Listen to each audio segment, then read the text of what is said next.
नमस्कार दोस्तों, आइए जानते हैं पश्चिम बंगाल की दिन भर की ताज़ा और बड़ी खबरें। वीडियो को लाइक कीजिए और अगर अभी तक आपने चैनल को सब्सक्राइब नहीं किया है तो जल्दी से सब्सक्राइब कर लीजिए। महिला सुरक्षा को लेकर तृणमूल पर शुभेंदु का निशाना, पांसकुड़ा में आज विरोध रैली। राज्य में महिलाओं की सुरक्षा को लेकर विपक्ष ने फिर राज्य सरकार को कटघरे में खड़ा किया है। विधानसभा में नेता प्रतिपक्ष और नंदीग्राम से भाजपा विधायक शुभेंदु अधिकारी ने आरोप लगाया है कि राज्य में महिलाएं सुरक्षित नहीं हैं। हाल के दिनों में जिस तरह राज्य के कुछ मेडिकल कॉलेजों से लेकर पांसकुड़ा सुपर स्पेशियलिटी अस्पताल तक महिलाओं पर अत्याचार की घटनाएं सामने आई हैं, वह चिंता का विषय है। बांग्ला आवास योजना की जांच के लिए एसआईटी का होगा गठन। पश्चिम बंगाल सरकार ने ग्रामीण क्षेत्र में रहने वाले लोगों का पक्का मकान प्रदान करने के लिए बांग्ला आवास योजना की शुरुआत की है।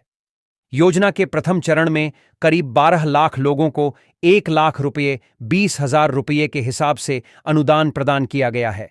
अब जल्द ही राज्य सरकार की ओर से बांग्ला आवास योजना के दूसरे चरण की शुरुआत की जाएगी, लेकिन इस योजना का दूसरा चरण शुरू करने से पहले राज्य सरकार और सख्त हो गई है।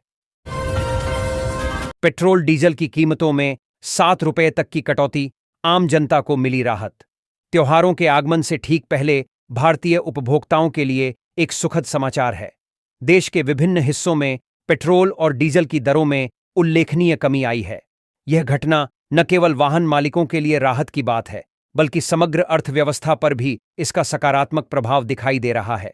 ईंधन की बढ़ती कीमतों से परेशान आम जनता के लिए यह निर्णय एक वरदान के समान आया है। कांग्रेस से गठबंधन को लेकर समय पर बात।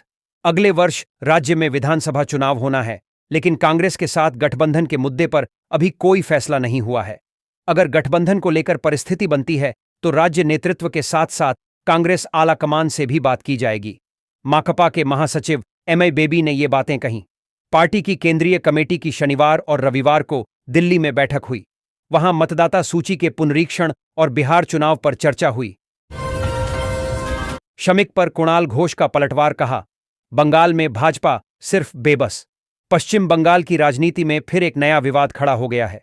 भाजपा के प्रदेश अध्यक्ष शमिक भट्टाचार्य ने पत्रकारों के समक्ष कथित तौर पर दावा किया कि तृणमूल कांग्रेस का जन्म भाजपा नेताओं अटल बिहारी वाजपेयी और लालकृष्ण आडवाणी की मौजूदगी से ही संभव हुआ था। उन्होंने कहा कि कांग्रेस की प्रसव पीड़ा के समय अगर लेबर रूम में भाजपा नेता व पूर्व प्रधानमंत्री अटल बिहारी वाजपेयी या लालकृष्ण आडवाणी मौजूद न रहते तो तृणमूल कांग्रेस नामक बच्चे का जन्म ही नहीं होता। पीएम मोदी के जीवन व कार्यों को दर्शाती प्रदर्शनी। देश के प्रधानमंत्री नरेंद्र मोदी के 75वें जन्मदिन के अवसर पर प्रदेश भाजपा की ओर से महानगर में स्थित इंडियन म्यूजियम में विशेष प्रदर्शनी लगाई है, जहां पीएम मोदी के जीवन व कार्यों को दर्शाया गया है। बुधवार को प्रदेश भाजपा अध्यक्ष व राज्यसभा सांसद शमिक भट्टाचार्य ने इस प्रदर्शनी का उद्घाटन किया।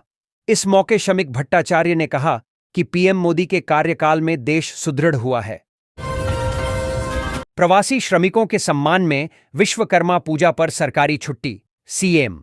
राज्य सरकार ने इस बार विश्वकर्मा पूजा के दिन सरकारी छुट्टी की घोषणा की है। इसे लेकर कुछ दिन पहले ही राज्य के वित्त विभाग की ओर से विज्ञप्ति जारी की गई थी।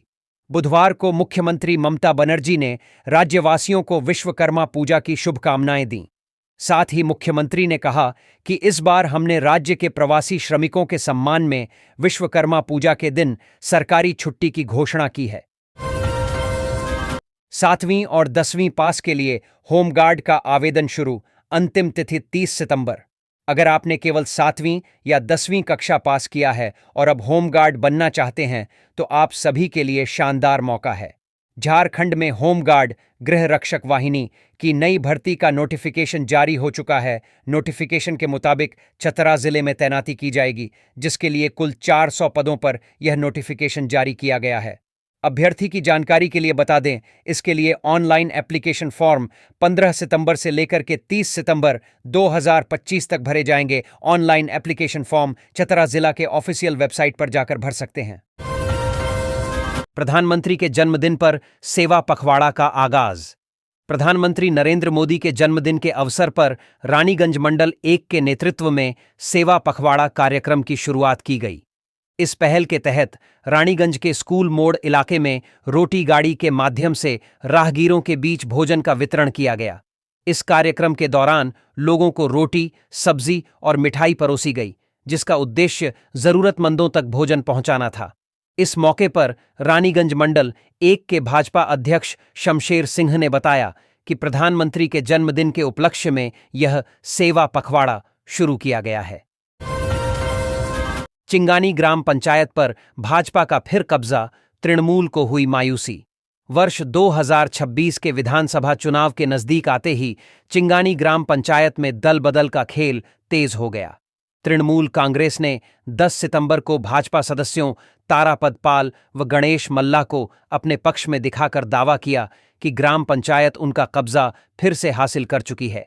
हालांकि उसी रात 260 बी कमरकांता बूथ के भाजपा सदस्य गणेश मल्ला और 260 ए बूथ के तारापद पाल भाजपा में लौट आए। भाजपा कार्यालय में पान और गंगाजल से उनका शुद्धिकरण किया गया।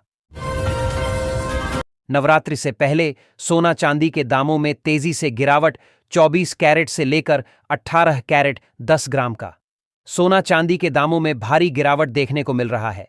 अगर आप लोग भी सोना या चांदी खरीदने के लिए सोच रहे हैं तो यह आपके लिए अच्छा मौका हो सकता है। लगातार सोना चांदी की कीमत में बढ़ोतरी के बाद आज गिरावट से लोगों को राहत मिलने जा रही है। यह गिरावट पूरे देश भर में गिरावट होगी और लोगों को खरीदने के लिए एवं निवेश करने के लिए अच्छा मौका होगा। ले जानते हैं क्या गिरावट इतना होगा और अभी वर्तमान में क्या कीमत है। पूरी जानकारी आपको नीचे बताई गई है। 5 लाख से भी ज्यादा परिवारों के लिए सपना होगा सच। आंगनवाड़ी कार्यकर्ता और सहायिकाओं के वेतन में हाल ही में हुई ताबड़तोड़ बढ़ोतरी ने देश भर के इस महत्वपूर्ण वर्ग के उत्थान की दिशा में एक बड़ी पहल की है। ये कर्मचारी ग्रामीण एवं शहरी क्षेत्रों में महिलाओं और बच्चों के पोषण, स्वास्थ्य और शिक्षा जैसी बुनियादी सेवाओं को सुनिश्चित करने में अहम भूमिका निभाते हैं। लंबे समय से चलता आ रहा उनका वेतन विवाद का विषय था और कई बार वेतन वृद्धि की मांग भी उठाई जाती रही है। बिहार मॉडल पर बंगाल फतह की तैयारी में भाजपा दुर्गा पूजा से शुरू करेगी अभियान। जानें प्लान। बिहार के प्रवासी मतदाताओं तक पहुंच बनाने के बाद भाजपा अब पश्चिम बंगाल में भी यही रणनीति अपना रही है। पार्टी ने इसे एक भारत श्रेष्ठ भारत अभियान का नाम दिया है। दुर्गा पूजा के अवसर पर भाजपा प्रवासी बंगालियों से बड़े पैमाने पर संपर्क साधेगी। भाजपा प्रदेश अध्यक्ष समीक भट्टाचार्य ने कहा, पश्चिम बंगाल के करीब 40 लाख प्रवासी मजदूर राज्य से बाहर काम कर रहे हैं। राज्य में उनके लिए अवसर नहीं है, वे उपेक्षित हैं। केंद्रीय कर्मचारियों के लिए बड़ी काम की खबर। वीआरएस के बाद पेंशन को लेकर सरकार ने बदले ये नियम। अगर आप केंद्रीय कर्मचारी हैं तो फिर ये खबर आपके लिए बड़ी काम की हो सकती है। Department of pension and pensioners welfare की तरफ से मंगलवार को एक नोटिफिकेशन जारी किया गया है। सीसीएस एनपीएस के अंतर्गत लागू होने वाले यूपीएस रूल्स 2025 के तहत अगर नई पेंशन स्कीम में केंद्रीय कर्मचारी यूपीएस को लेना चाहते हैं तो फिर वे 20 साल की फुल सर्विस के बाद वीआरएस वॉलंटरी रिटायरमेंट सर्विस ले सकते हैं, लेकिन फुल पे आउट उन्हें 25 साल की सर्विस के बाद ही मिलेगी। 100 दिन में कैसे लागू होगा वेतन आयोग? न हुआ गठन, न कर्मियों संघ बैठक। पहले लगते थे 2 साल। केंद्र सरकार ने इस वर्ष जनवरी में 8वें वेतन आयोग के गठन की घोषणा की थी। यह भी कहा कि वेतन आयोग की सिफारिशें 1 जनवरी 2026 से प्रभावी होंगी। तब यह माना गया कि केंद्र सरकार इस बार नया रिकॉर्ड बनाएगी। वजह, इससे पहले जितने भी वेतन आयोग गठित हुए हैं उनकी सिफारिशें तैयार होने और उन्हें लागू करने में लगभग 2-2.5 साल का समय लगता था। इस बार सरकार के पास 1 वर्ष से भी कम समय था। रेलवे में खेल कोटे के तहत भर्ती का शानदार मौका। रेलवे ने खेल कोटे के अंतर्गत खिलाड़ियों के लिए सरकारी नौकरी पाने का बेहतरीन अवसर प्रदान किया है।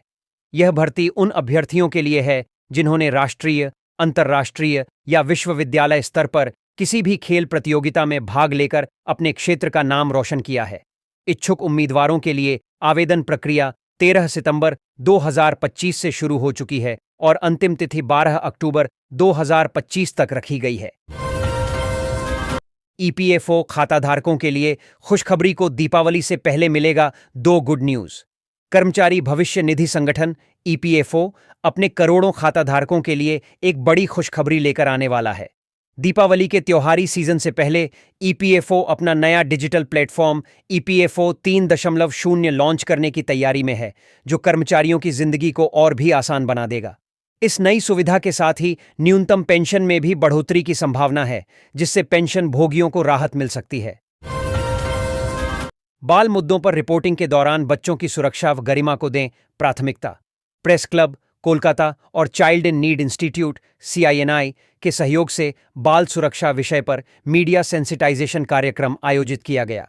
कार्यक्रम में CINI की CEO डॉ इंद्राणी भट्टाचार्य ने कहा कि बाल मुद्दों पर हर पत्रकार को संवेदनशीलता के साथ रिपोर्टिंग करनी चाहिए। किसी भी मामले में बच्चे की सामाजिक क्षति न हो, इसका ध्यान रखते हुए नैतिक जिम्मेदारी के साथ बाल मुद्दों पर मीडिया को काम करना चाहिए। केवल अपने चैनल की लोकप्रियता के लिए बच्चों के अधिकारों की अनदेखी नहीं की जा सकती। मोदी के नेतृत्व में भारत को मिल रही नई पहचान। कोलकाता, बुधवार को राजभवन में प्रधानमंत्री नरेंद्र मोदी के जन्मदिन के उपलक्ष्य में नवयुग 875 कार्यक्रम का आयोजन किया गया। इस मौके पर राजभवन में एक सांस्कृतिक कार्यक्रम भी आयोजन किया गया।